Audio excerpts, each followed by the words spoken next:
It's time to get all set for Sunday, a podcast for busy and distracted Catholics with your hosts, Scott Williams and Jeff Traylor. When I hear the coffee brewing, I think, what the heck we doing? Because I got barely any sleep last night. As the diaper bag I pack with Hot Wheels dollies and some snacks, I say a prayer there'll be a seat in the crime room this time. It's alright, cause I'm all set for Sunday. It's alright, cause I'm all set for. It's alright, cause I'm all set for. It's alright, cause I'm all set for Sunday. Welcome to All Set for Sunday, a podcast for busy and distracted Catholics again. to be a little more prepared for Sunday Mass. My name is Scott Traylor. That's how today's going. I'm Father Williams. I'm Jeff Meyer. Good time. I have a cousin named Jeff. Yeah, he must be Yeah. real cool. He's awesome. He lives in Idaho. I don't. I do like Idaho though. Scott and I once spent a romantic weekend in Idaho. It's true. There was a fireplace, Yeah, electric curtains. it was a pretty cool room to share. It's awesome. Yeah. Great to see you, gentlemen. My name is Scott Williams. My co-host is Jeff Traylor. Hey Scott, how How's it are you doing? We've been struggling with some technology today, but we're back on track. Father Jonathan Meyer is joining us today. How are you, Father? I'm well. Happy National Eucharistic Revival as we get ready for Corpus Christi. Whoa, whoa. Yes. Yes. Being a revival preacher, I'm glad that's good that you're meeting your advertising requirements there. Thank you. Make sure that you check in the National Eucharistic Procession taking place right now all across the United States of America. Yes, it is. How about that? I wanted to be noted that in the time between when we first started recording and now, Father Meyer did his hair, and I was much more excited about the podcast before he did his hair, but It looks nice now too. yeah, no, it does look nice. That was what I liked about it before. It's disheveled at best, but Maybe we can splice the video together. yeah. Anyways. All right. Ready for the 2-minute drill? Yeah, it is Corpus Christi Sunday. Very exciting. Mhm. The solemnity of the most holy body and blood of Christ. Our first reading comes from Exodus. We're checking in with Moses. Moses is sharing How's he doing? he's telling the Israelites of God's laws and commandments. The people agree that they'll follow everything that God told them. Mm-hmm. So he writes it all down. He builds an altar. He sacrifices some young bulls, sprinkles their blood on the altar, and on the altar and on the people. Okay. Interestingly enough. And then he declares that this blood signifies the covenant that God has made with them. Right. So nice little teaser to what is to come. Yeah. A few thousand years down the road. Or Little however long it was. foreshadowing. Yeah. Our second reading comes from Paul's letter to the Hebrews. In here, Jesus is described as the ultimate high priest. So he's talking about his priesthood and just being the highest level of priest that we would encounter. And that unlike the old priests who used animal blood, Jesus offered his own blood, and his sacrifice secures eternal redemption for us. Allows us to have that full redemption. So his blood cleanses our consciences, frees us up to serve the living God, and that this is the new covenant established through Jesus' sacrifice, and it is superior and eternal. Nice. And then Wah, wah, wah, wah. sequence alert. Very exciting sequence. Laude Sion. See. Yeah. Are you Very gonna long you sequence. chant the first ones and then I'll chant the second? Yes. Yes. Yeah. Let's all do it together. It is a sequence, and there's a short form. You're not going to do the short one, Father? I haven't decided yet whether we're going to do the long or the short form yet. I haven't decided, but we're doing it. Is your decision for the long or short form based on who is your cantor for the weekend? Ooh, that would be a great. No, it's not. Do you have a deacon that will chant this? No, this is going to be chanted by the priest this year. Hey. I'd go short form. Ouch. I'm just teasing. And then we have our gospel reading. You're a good chanter. Yes. You also Oh. chant. I do Yes. chant fast. Yes. You do Sorry. everything. No wasting time with Father Meyer for sure. Not even the haircuts. All right. Our gospel then comes from Mark chapter 14, 12 to 16, 22 to 26. On the first day of the feast of unleavened bread, when they sacrificed the Passover lamb, Jesus' disciples said to him, "Where do you want us to go and prepare for you to eat the Passover?" He sent two of his disciples and said to them, "Go to the city, and a man will meet you, carrying a jar of water. Follow him. Wherever he enters, say to the master of the house, 'The teacher says, where is my guest room, and where may I eat the Passover with my disciples?' Then he will show you a large upper room, finished and ready. Make the preparations for us there." The disciples went off, entered the city, and found it as he had just as he had told them, and they prepared the Passover. While they were eating, he took his bread and said the blessing, broke it, gave it to them, and said, "Take it. This is my body." Then he took a cup, gave thanks, gave it to them, and they all drank from it. He said to them, "This is my blood of the covenant, which will be shed for many. Amen, I say to you, I shall not drink again the fruit of the vine until the day when I drink it in the new kingdom of God." Then after singing a hymn, they went out to the Mount of Olives. All right. Boom. Good job, Jeff. Hey, thanks. Father Meyer, did Jeff get anything wrong? He sure did not. He did an excellent job. Thank you, Jeff. Down low. Up high. In the middle. Side to side. That was for Father Meyer. Sorry. Thanks. Father Meyer, what are you preaching on this weekend? Well, it is the feast of Corpus Christi in the National Eucharistic Revival. And You of guys doing course, a procession? I think it would be appropriate for us to preach on the Eucharist this weekend. So we are actually not chicken out. We are not having a Corpus Christi procession this weekend, but there's a particular reason that we are not. We are in the midst of a 33-day consecration. Many people have heard like 33 days to Eucharist to Morning Glory, or 33 days to the Consoling Heart of Jesus, or True Devotion with St. Louis Marie Montfort. Well, there's a new devotion out, 33 days to Eucharistic Glory, which is 33 days of consecrating yourself to Jesus in the tabernacles of the world. So you actually consecrate your whole life to Jesus in the tabernacle. And so our consecration ends next weekend, which coincides with our Intense Youth Conference, which is a 3-day conference for high school youth. And the closing mass is an outdoor mass. So we're inviting the entire county to come to that closing mass. We're going to consecrate the entire county to Jesus in the Blessed Sacrament. Everyone's names that is registered at our parishes, their names will actually put into the tabernacle, the 7 tabernacles in Dearborn County, as we consecrate the whole entire.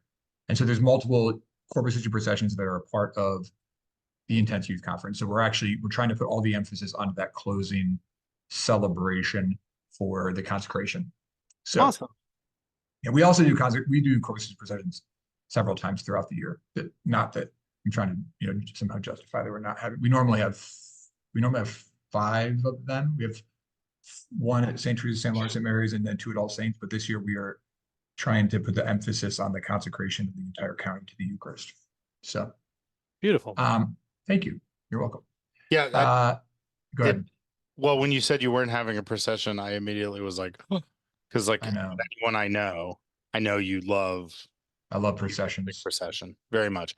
So, but this then makes it not surprising because we also are host the ability to do a Eucharistic procession, and then Father Meyered it, which I love.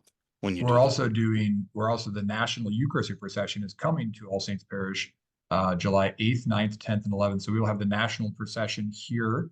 And that's another reason that we're not having the individual parish processions this year. Oh, sweet. The emphasis on people participating in the national procession. And then we're also putting on a heavy emphasis for people to go up to Indianapolis on July 20th, which is the event that's part of the National Congress that is free. And you don't need a ticket for it. You can just go down to Indianapolis and see the national procession. So on Saturday, you do not need a ticket to get into that. And so we're trying to just really focus our people in participating in all of these processions. And we didn't want to have to redouble our efforts. Amazing. Yeah, it is amazing. Which route of the pilgrimage is coming through Dearborn County? The Seton route is coming. So we have Father Roderick. Yeah, we have Father Landry who will be joining us. Wonderful. Yeah. Great. What are you preaching on this weekend? This weekend, I'd like to be preaching on the aspect of the Eucharistic. And I think the last time that we had a conversation, we talked about the Mass being The a stations, right? sacrifice. We Yeah. talked about the stations of the Eucharist. And we talked about how the consecrations are separate, the consecration of the bread and the consecration of the wine, which is the death sacramentally of our Lord, the separation of body and blood. And in fact, if we look at that first reading, by the way, which Jeff gave a beautiful summary of, where we have from the book of Exodus, and we have Moses. And so if we see this as a prefigurement, notice how he sets up the 12 pillars for the 12 tribes of Israel. And now we have the 12 apostles around the table. And then you have then having sent certain young men of the Israelites to offer holocaust and sacrifices, young bulls and pigeons. What do? They take half the blood and they put it in large bowls, and they're half they splash in the altar. But once again, it's the separating of the body from the blood. So at the altar of the Lord, we have our Lord who's gathered by the 12 apostles who are going to be the pillars. And what does he do? He separates his body from the blood. He pours out his blood, which is his death at the holy sacrifice of the Mass. So when we say the mystery of faith, and we say we proclaim your death, O Lord, and profess your resurrection.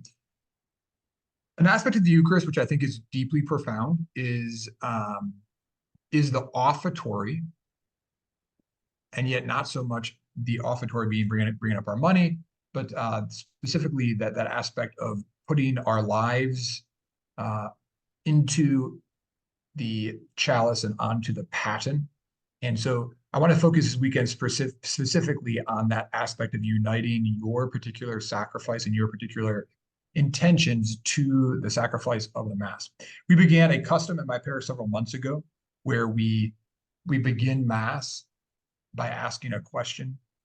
So before Mass begins, we have parishes do different things. Some people do announcements before Mass, some people do them at the end of Mass, some people do them all throughout the Mass.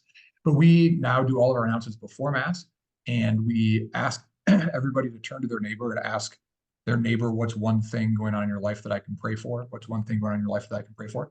And then we ask them to pray for that, to pray for each other during the Mass.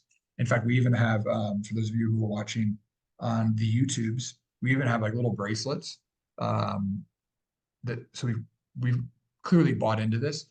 And it's been really it's not been it's really been transformative of people intentionally praying for each other and then offering that into the Mass. And so I'm going to really just focus on that whole aspect of we have an ability that nobody else has as Catholics to bring prayer intentions, to bring our intercessions, and to unite them to the Eucharistic sacrifice, which is the timeless and one perfect sacrifice. And so it's really going to be an emphasis of us bringing other people to the Mass, even if they don't come, and the value of that and the beauty of that, but also that this is the best place for us to bring our own sufferings, our own crosses, our own addictions, to bring them. And I'm going to do a big pitch. Part of the 33-day Eucharistic consecration that we're doing is there's been an emphasis on the ability to try to stop by a church, even if it be for 3 minutes, 2 minutes. What would your life look like if getting to daily Mass one time a week, one time a month, like what would that do for your life? Just tiny, small incremental changes, but the importance of uniting your sacrifice to our Lord's. And even if that isn't a possibility for one state in life right now, to say like, is that a dream that I have, that when my life changes, when my kids graduate, when my kids, that's a possibility. Would it ever be a dream of mine that when I go on vacation one year of my dreams vacation is to actually just say, you want to know what, for 5 days, we're going to do daily Mass. And that's going to be our vacation this year, wherever that might be. Go to a destination, but have that be a part of your schedule and your routine. So we're going to talk a little bit about that and just the importance of the fact that Jesus gave us this great gift and we should ultimately use it. It is really profound, and it becomes so familiar for us, but it is really profound. And Jesus knew what he was doing, that the very last thing he did was give us the Eucharist. Like if you know you're going to die and you give your body, your blood, your soul, and divinity. He didn't have a will and a testament. He wasn't like giving away property or his cloak or he gave. Yeah, St. John Vianney has this quote where he says that if God had anything greater to give us in the Eucharist, he would have given it to us. Mm. And but that's what he gave us because it is the greatest thing that can be given. There is nothing greater. Because it is also it's our salvation, because it is the cross, it is the redemption. And so it really is the greatest gift that can be given to us because it is the representation of our entire salvation. So there you go. Easy peasy. That's it. Yeah. So how long have you guys been doing this? Turn to your neighbor, ask them how long We you've started, been. yeah, it's powerful. We started in Lent, and I'm just telling you, it's been really powerful, and it's really beautiful. Like the people come up and ask me, and like I'm just gonna tell you, like when lay people ask a priest what's one thing I can pray for you, it's powerful Mhm. because it doesn't happen all that often. But before every mass, I ask every single one of my servers before what's one thing I can pray for you during this mass, and it's powerful. What And it's very non-threatening. It's actually, I mean, if you are a churchgoer and if you're not ashamed that someone knows that, yeah. we're very blessed. We opened our second perpetual adoration chapel on Ash Wednesday, so we have two perpetual adoration chapels in our county. So the vast, like, there's a lot of people that not only just going to mass on Sunday, but they're spend an hour in front of Jesus. And one of my questions is like, what are you doing every week? Like, are we asking people, like, if we have an opportunity to sit with Jesus for an hour, like, I should let the whole world know that. Like, hey, just so you know, like, I spend an hour in prayer every single week. Like, what's one thing I can pray for you for? Hey, just so you know, I go to church every Sunday with my family. Is there something I can pray for you for? I think it's a non-threatening way to evangelize, because that person who might not go to church or might not have a congregation, or you're saying to them, hey, I go to church, but you're also saying that, like, me going to church isn't about me. It's about me doing what I should be doing, which is praying for the people and being an intercessor. Yeah. Yeah. So I feel like oftentimes, myself included, when somebody asks me that question, my default is to, well, what are other people's issues that I can pray for? Teach me how to answer that question in a way that responds, this is the way that I need your prayers during this mass. I don't know if I followed you on that. This is the way. I think I get what you're saying. It's easy for me to think of when somebody asks me that question. My Aunt Sally Yeah, just had a knee replacement. It's easy for me to think of the things somebody else has asked me to pray for. Mhm. And I'm lucky to have a few friends and people in my life who on a regular basis like have conditioned me by asking this question. And I've forced myself to start, like, I pause and I think, and I really think about like what's weighing on my heart. Like, Yeah. I have my like always pray for my family, always pray Right. for, but like what is the thing I truly need prayers for, especially like I think it is a flaw of me as just like a Catholic man, that like I'm so focused on like the protector and the father, Yeah. and like that I do. It's interesting that you said that, because I immediately, when you started talking about this, I have this amazing friend who I met years ago named Abby, she lives in Cincinnati, and Abby will just call every once in a while and chat. But Abby was the first person who, like, on a regular basis would genuinely ask me, like, what Yeah. can I pray for Yeah. you? She was associated with Net Ministries, and really, Yep. you just spend a lot of time dealing with Net, and they will very genuinely ask you that question. And so I've like made myself start like saying, like, the best thing I can do to respect them doing this amazing thing and ask is like genuinely tell them what Mhm. I could use prayers for. So it's a hard thing, but I will often like stop and like really like pause and really think, like, what's the thing weighing on me right now? What's the joy in my heart or the struggle in my heart? Like, what's that thing? Which, like, in almost any other situation, I would just not share. Yeah. Which is a fault of my own, like a broken piece of me, no doubt. But yeah. We've had, let me just, if I can just, Scott, just share some really powerful things. So like we have, I think, yeah, many of you know, we have 20 plus servers on the weekend, and I'll ask this question in front of each other. And it's really interesting. Like in the little kid realm, I'll be like, what's the thing I can pray for you? And it's like, my parents. And then I go down the line, my parents.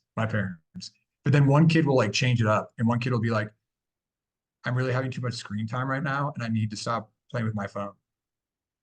And I will like look at that kid in the eye. I'm like, I am praying for you during mass. What's interesting is that, as we know, like it's the copy aspect. Mhm. And the next kid will be like, my parents told me that I'm not studying enough. And I need to be more diligent in my study work. And like it gets more vulnerable, right? It's like the peeling back of the Yeah. layers. And anyway, there's this one kid, he's in my confirmation class. So he gets asked this question multiple times a week. Um, and he became very vulnerable about the fact that he was failing Spanish class, which then led to not just like us praying for him, but also me being like, okay, like tomorrow you need to go up to I want you to go before school starts. I want you to walk into your classroom. I want you to look your teacher in the eye, and I want you to say like, I need help. I want you to help me. I want to do well. Tell me what I can do. Like, can I come in early? Whatever. Like, ask for help. Be proactive. Whatever else. Anyways, long story short, this has been going on for multiple weeks. I received an email from his mom because he ultimately passed. Like he just passed by like barely passed. But his mom, Whatever. Good work. this Let's beautiful go, bud. email. This mom with this beautiful email to me yesterday, just like literally praising God for prayer, for intercessory prayer, but also for like the role of the church in her son's life. And anyway, so when he announced to the sacristy yesterday on Sunday that he had passed Spanish, all of the servers started cheering. It was like one of these but here's this kid who's like to his peers, he's sharing his heart, right? And it's powerful. I walked into the Ars Cafe the other day and I was talking to one of my parishioners, and she pulled me aside. She said, Father, I just really want to thank you for the question before Mass that we ask each other. She said, she said, I've been going to St. John's my whole entire life. And there was a woman who I never knew. And the other day, like no one was talking to her before Mass. And so I leaned over and I asked her the question. And she told me that she had lost her job and she was looking for a new job. And she asked if I could pray for her to find a new job. She said, the next week I walked into to church. She said, I had no idea. I forgot what her name was, but I knew exactly what I was supposed to be praying for her for. And she said, so after Mass, I went up and I reintroduced myself and I asked her out. And she said that she had got the job. And but it's just one of those things that it's so easy for us, as we know, to live just in these exterior parameters of like, this is my name and this is where I'm from and this is where I live and these are my hobbies. When we begin to actually reveal what's in our hearts, it's a game changer. Like we really become a Christian community, I believe. And so it's been a powerful experience. Yeah. I think the other piece, for me, this has been a profound part of this is like when I stop and think about it and ask for those prayers, like I also have recognized that like I'm not praying for that thing either. Like whatever, like Wow. Yeah. I'm not even praying for it. I'm not even taking that time to like focus. Like it's never something immediately on my mind. It's me really saying like that it forces me to like truly reflect and say, what should I be praying for myself? What should I be focusing on in my prayer? And again, like I know and accept that's something I need to do better in my own prayer life, but it makes like it's been a really great tool to like make me dig a little bit and say like, Yeah. where do I need help? Where do I need, yeah. So Powerful experience in my life. I was on retreat one time and I was at a gift shop at the retreat center, and a layman walked up to me and he was pushing a little stroller, and he came up to me and he said, "Hey, Father, I presume you're on retreat. Is there something I can pray for you for?" And this is when I was in Jennings County. And I was like, "Yeah, I'm actually praying about opening a perpetual adoration chapel. I've never done it before, and but that's why I'm here. I'm here just praying and offering for that up for this retreat." And this guy I so badly wish I knew his name. I could like get a hold of him. If he's a listener, let me know. But he told me, he said, Father, I will pray for you. And he said, I was in seminary for a little bit, and then I left seminary, discerned out, and now I'm a dad. You can clearly see that. And he said, but I used to dream of opening perpetual adoration chapels. Like that's one of the reasons why I wanted to be a priest. And I used to dream about it, and I would just I convinced myself that I was just going to open a chapel and I would just sit in it. If we had no one ever like committed to having an hour, I would just like live in the chapel. And then if people wanted to have their kid baptized, they would have to get a sub. Or if they wanted mass at 7:30, they would have to get a sub. If they wanted a parish council meeting, they'd have to get a sub from me. And that's how I would like cover all the hours, is I would just get people to sub for whenever they wanted something from me. And and that guy changed my life. Like he literally changed my life, because I was just like, wow, like that is awesome. But I also believe that his prayers for me are probably one of the reasons why I've opened all these adoration chapels, because his example of just a longing, here's a layman just desiring this for himself and for his family. It was really powerful. So just those questions can be game changers, I think. So there you go. Corpus Christi. Yeah. Okay, so the entire county is being consecrated to. Yeah. So how does that work? Like, what if I was To from the your? inside of a tabernacle. So what if I was at your parish and I was like, I don't really want to? How's that? Well, I'm so individually we're asking everybody. So we have 1,800 copies of this book, and we're all reading them together, and we're in small groups, and I have daily videos that are being out. So like the content is pretty, marketed and branded. And correct, someone can choose not to, but let me ask you a question, Jeff and Scott, as the fathers of your families, if you consecrated as the father, if you consecrated your family to Saint Joseph, that means that your wife and your kids are consecrated to Saint Joseph because you are the father of your family. And so Father Hallowell and I in Solemnity are consecrating Dearborn County to the Eucharist. I feel like that's awesome, but I also think we score bonus points on the All Set for Sunday bingo game when we get to hear in Solemnity. Yes. And so I'm even more excited. But I was going to say the same thing. Like you, in fact, in Solemnity, the two of you have the responsibility for the souls of Dearborn County. We do. So even those who are not. Yeah. Yes. So true. And our online parishioners. Yeah. So you're kind of doing the Corpus Christi version, the Eucharistic version of like, my kids don't want to eat their vegetables, but I'm going to make them. Yes. Like, I know this is good for you all, so I will be consecrating you all to this, and I'll be praying for you. Another analogy would be like whenever a bishop consecrates, I mean, to go back to all the drama about Fatima, is the world consecrated to the Immaculate Heart of Mary, or is it not? I don't want to get into any of that right now, but shouldn't ask that question. Yeah, I mean, I do raise the question about like the total consecration. So can you be have a total consecration to multiple different devotions? So like if I've done the, Marian consecration to Jesus through the Immaculate Heart of Mary or whatever. So in fact, all those consecrations are actually, it's all to the same Jesus, right? Yeah, exactly. So what's the? That's what's interesting. In our 2,000-year history, there's actually never been a devotion of a total consecration to the Eucharist. There's been one to Saint Joseph, to Saint Michael, to the Blessed Mother. This is actually the first time there's been a devotion to a consecration to consecrate yourself specifically to Jesus in the Eucharist in the tabernacle, which is awesome. So all of these consecrations are to Jesus through these other people, right? And so it's like to Jesus through Saint Joseph. Correct. But I can do all these different consecrations to Jesus through these different.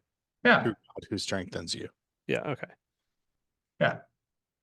Just think about it. You can join a whole bunch of different parishes, and you're really consecrating yourself to Jesus through your priest, because your priest is the mediator between you and God in many ways. So the priest is the conduit. He's the mediator that helps you get to the Lord. Yes, we can go by ourselves and all these other different things, but he is the one who ultimately brings Jesus down under the appearance of bread and wine and makes it happen in those ways. Gets that bread.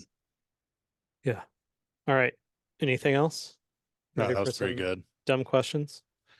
I'm struggling a little bit on dumb questions today, but Father, you were talking, I just feel like you teed it up, and I didn't want to interrupt earlier, but you're hosting the Intense Youth Conference. Why do you call it that? That is such a good question, Jeff. So the Intense Youth Conference is called the Intense Youth Conference because it is intense. Intense was designed in 2020 during COVID, and we were fighters. We said mass outside for 18 months, and we decided that we were going to host a youth conference, an overnight youth conference, and the best way to do that was to have kids stay in tents and then the majority of the conference was held outside, so we have to worry about. Yeah, when you pretty much in COVID-19 days, if you were outside, you were fine. So everybody stayed outside, and kids sleep in tents. You have to worry. It actually then makes it dirt cheap as well, because you don't have to have like housing and all that stuff. And so we Yeah. just have amazing volunteers who rock out an entire weekend, and they cook food, and we have fireworks, and at night Eucharistic processions, games. It's a powerful experience. Powerful experience. So this is our 4th year. Amazing. Some would say intense. Yeah. I love it. Like camping. I've always liked that joke. Like, did you hear Yeah. about the fire at the circus? It was intense. Anyway, Yeah. so I've always loved that you have a youth conference named that. I think both of you are familiar with my friend Tyler Meyer, and Yeah. Tyler Yeah. was the one who, anytime that, this is prior to the conception of intense. Anytime that I would say something like, "Wow, that's really intense," he would just like camping. It's like, stop it, no, I just yeah. Okay. I heard a fun story this weekend. I was hanging out with some priests, and one of the priests was telling the story of one time he called it his Francis of Assisi moment. So he was saying that in the church where he was celebrating mass, they had opened up the windows of the church. It didn't have AC at the time, so they'd opened up the windows prior, like about a few days before, for an event, and a bunch of birds flew in. So then they had this whole issue of all these birds in, and they got rid of them all. And then at Sunday Mass that next weekend, he was holding up the precious blood at the consecration, and a bird flew down and landed on his hand. But then like also spilled the precious blood then all like on the altar and on his chasuble and everything and all this different stuff. And so, anyway, it made me wonder, what is the oddest experience that you've ever had as a part of the consecration? Because then they were telling the story about like, then they had to change out, you're getting corporals and cleaning up, and they changed his chasuble and bagged it up in mid mass and all this kind of stuff. I'm just wondering if you have any similar First of all, that sounds horrifying. I've had many animals in country parishes. I've had bats, I've had birds, I've had many different types of animals present at mass. If you're talking about like desecration of Blessed Sacrament, or the Blessed Sacrament being dropped or I don't Specifically. think that was the root of my question, but I'm just saying, like, craziest encounter and experience that you've had. Like a bird landing on your hand in the middle of mass. I've never had a bird land on me in the middle of mass, but I will say, very powerful for those who've seen the movie The Passion of the Christ, like something that did happen to me in 2004. We had sold out 2 movie theaters at Our Lady of the Greenwood to see the movie The Passion of the Christ, and we had a 6:30 a.m. mass the following morning, and a chalice. This is back in the day, we would have like multiple chalices on the altar, and one of the chalices tipped over onto the ground, and there was precious blood all over the ground, and I got on my hands and my knees, and I am just seeping up the precious blood in towels and in purificators. And all I could think of the entire time was that image from the Passion of the Christ of the Blessed Mother and Mary Magdalene on their hands and their feet, cleaning up Jesus's blood after the scourging. So I don't know if I completely answered your question there, but it's clearly a relationship to the story of the other guy, the other priest.